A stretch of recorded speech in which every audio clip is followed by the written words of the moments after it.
नमस्कार। First India इस खास पॉलिटिकल प्रोग्राम पेनल्टी कॉर्नर में आपका स्वागत है। वैसे तो आज की सबसे बड़ी खबर है 2000 के नोट बंद होना। 2000 के नोट बंद होने से पूरे देश में हलचल है, राजस्थान में हलचल है, व्यापारियों में हलचल है, उद्योगपतियों में हलचल है। सबसे ज़्यादा हलचल रियल एस्टेट का बिजनेस करने वालों में है। यहाँ पर 2000 के नोट का ज़्यादा प्रचलन है। लेकिन अभी 2000 के नोट बंद होंगे, कन्वर्ट होंगे, बदले जाएंगे तो क्या सूरत हाल सामने आएगी। अगले 3 विधानसभा चुनाव राजस्थान, मध्य प्रदेश, छत्तीसगढ़ के मद्देनज़र और लोकसभा चुनाव के मद्देनज़र, क्योंकि चुनाव में ज़्यादातर जो पैसा काम में आता है वो 2000 के नोट, बड़े नोट काम आते हैं। छोटे नोट काम कम आते हैं। बड़ा पैसा लगता है, बड़े पैसे का इन्वॉल्वमेंट होता है। तो ये तो घर घर की खबर है, इस पर सारे चैनल चर्चा कर रहे हैं, सारे लोग डिबेट कर रहे हैं। हम बात शुरू करते हैं राजस्थान की पॉलिटिक्स से। और राजस्थान की राजनीति में एक खबर तो ये आई कि सुभाष महरिया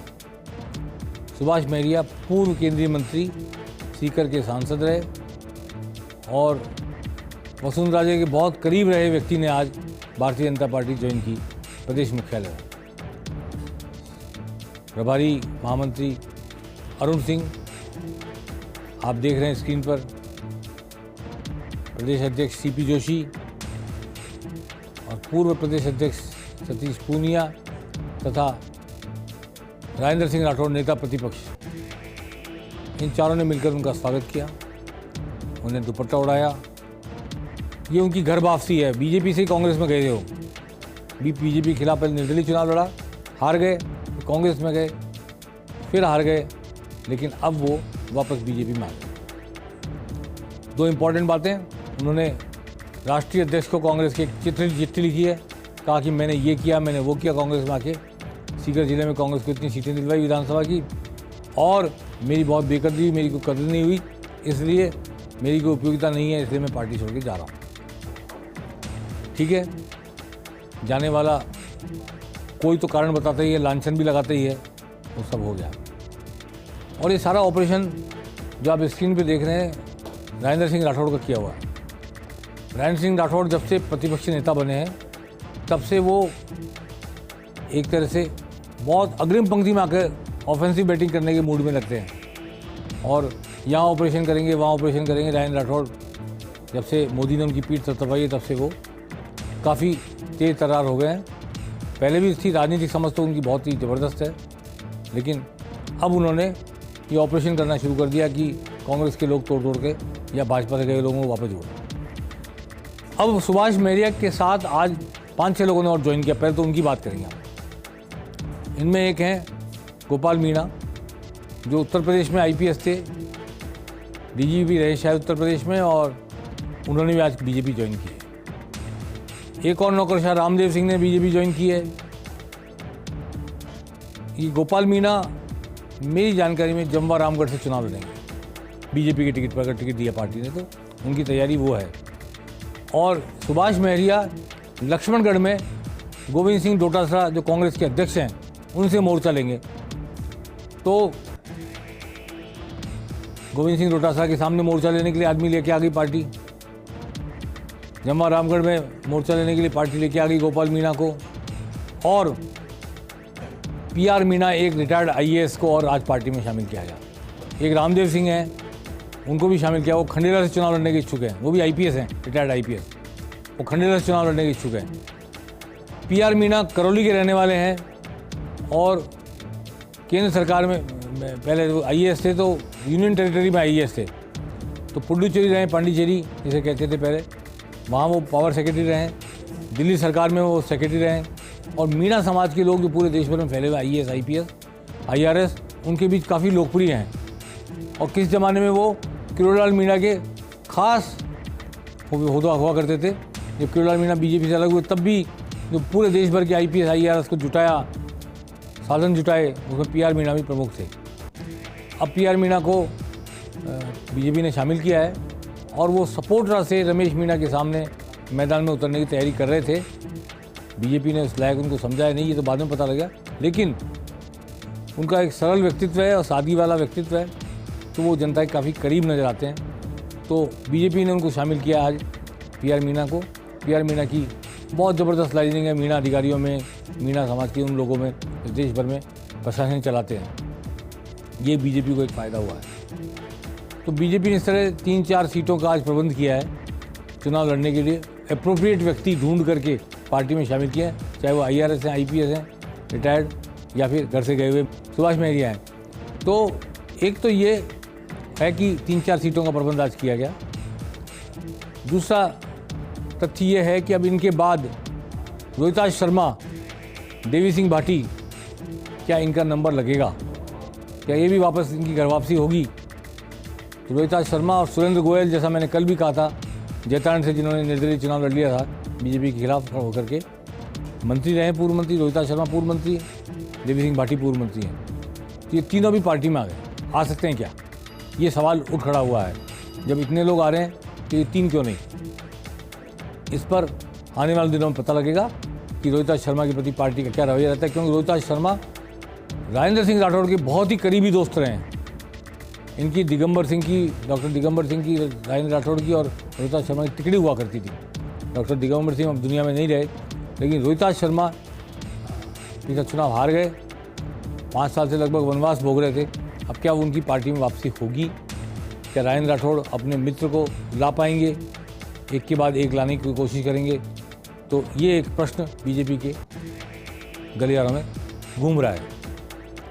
एक प्रश्न और आज उठ खड़ा हुआ, जब ये घर वापसी हो रही थी, दुपट्टे उड़ाए जा रहे थे, माला पहने जा रही थी, कल जब इसके लिए प्रेस को इनवाइट भेजा गया तो 3 नाम थे, राजेंद्र सिंह राठौड़, CP जोशी और अरुण सिंह, प्रभारी महामंत्री।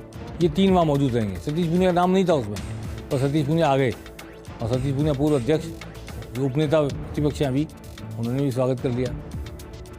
लेकिन 2 बार की पूर्व मुख्यमंत्री वसुंधरा राजे को पूछा तक नहीं गया, बताया तक नहीं गया। वसुंधरा राजे को सूचना भी नहीं दी गई कार्यालय से फ़ोन करके। वो आज भी पार्टी की राष्ट्रीय उपाध्यक्ष हैं। अभी पिछले दिनों वो नागौर के दौरे पे गई थी, तो नागौर के जिलाध्यक्ष उनके कार्यक्रम में नहीं गए, नागौर का मंडल अध्यक्ष भी उनके कार्यक्रम में नहीं गया। इसे लग रहा है कि संगठन उनसे दूरी बना के रखना चाह रहा है।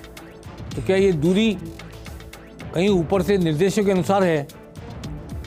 आज अरुण सिंह से जब इस बारे में पूछा गया कि वसुंधरा राजे जयपुर में मौजूद हैं, अपने घर पर ही थी, उनका कोई कार्यक्रम नहीं था आज, लेकिन उनको बीजेपी मुख्यालय से, प्रदेश मुख्यालय ने तो सूचना दी गई कि पार्टी ज्वाइन कर रहे हैं। न ही सुभाष महरिया ने बताया, जो उनके करीबी रहे हुए हैं, और न ही सुभाष महरिया पार्टी ज्वाइन करने के बाद उनसे मिलने भी गए। और वसुंधरा राजे, राष्ट्रीय उपाध्यक्ष, 2 बार की पूर्व मुख्यमंत्री, को सूचना भी नहीं दी गई, पूछा भी नहीं गया, बुलाया भी नहीं गया। जब पत्रकारों ने पूछा अरुण सिंह से इस बारे में, देखिए उन्होंने क्या कहा। नहीं, और सभी को ज्वाइनिंग में सभी को रहना जरूरी नहीं है ना। अब ज्वाइनिंग में अगर सभी कोर कमेटी को बुलाएंगे तो संभव नहीं होता। ज्वाइनिंग में जरूरी नहीं था। जब प्रदेश अध्यक्ष हैं, लीडर अपोजिशन है, तो ज्वाइनिंग हो गई। ये जितने हल्के में उन्होंने बोल दिया अरुण सिंह जी ने कि ज्वाइनिंग में सबका कोर कमेटी सारे मेंबरों का रहना जरूरी नहीं है। वो क्या वसुंधरा राजे मात्र एक कोर कमेटी की मेंबर ही हैं? ये सवाल भाजपा के कार्यकर्ताओं के जहन में उठेगा आज की इस घटना के बाद। और इस बात पर भी लोग पूछेंगे सवाल कि एक राष्ट्रीय उपाध्यक्ष जयपुर शहर में मौजूद, कोई और कार्यक्रम नहीं और व्यस्तता नहीं, और 2 बार पूर्व मुख्यमंत्री रह चुकी, और सुभाष महरिया तो उनके बिल्कुल घर के से थे, उसके बावजूद न उन्हें पूछा गया, न बताया गया, न बुलाया गया। तीनों बातें। अब पूछा तो स्वामी सुब्रमण्यम जी से भी नहीं गया, जो सांसद हैं सीकर के, उनसे भी नहीं पूछा गया कि सीकर में लोकसभा का चुनाव लड़ चुके आपके खिलाफ, और सीकर में भाजपा छोड़ के आपकी खिलाफत कर चुके सुभाष महरिया को हम पार्टी में ले रहे हैं। क्या ले लें? क्या ले रहे हैं तो ये सूचना दे दें हम ले रहे हैं। तो क्या रवैया रहेगा, क्या रुख रहेगा सुमिरन सरस्वती का, ये भी आने वाले वक्त में पता चलेगा। और क्या सुभाष महरिया को सिर्फ विधानसभा चुनाव के लिए लिया गया है या लोकसभा चुनाव की भी कोई तैयारी है, ये भी आने वाला वक्त बताएगा। तो इस ज्वाइनिंग से कई सवाल उठ खड़े हुए हैं। उन सवालों के जवाब ढूंढे जाएंगे। उन सवालों के जवाब जब निकल के बाहर आएंगे तो पता चलेगा बीजेपी की राजनीति किस दिशा में जा रही है। अभी जो अंदाज़ा है वो साफ नज़र आ रहा है किस दिशा में जा रही है।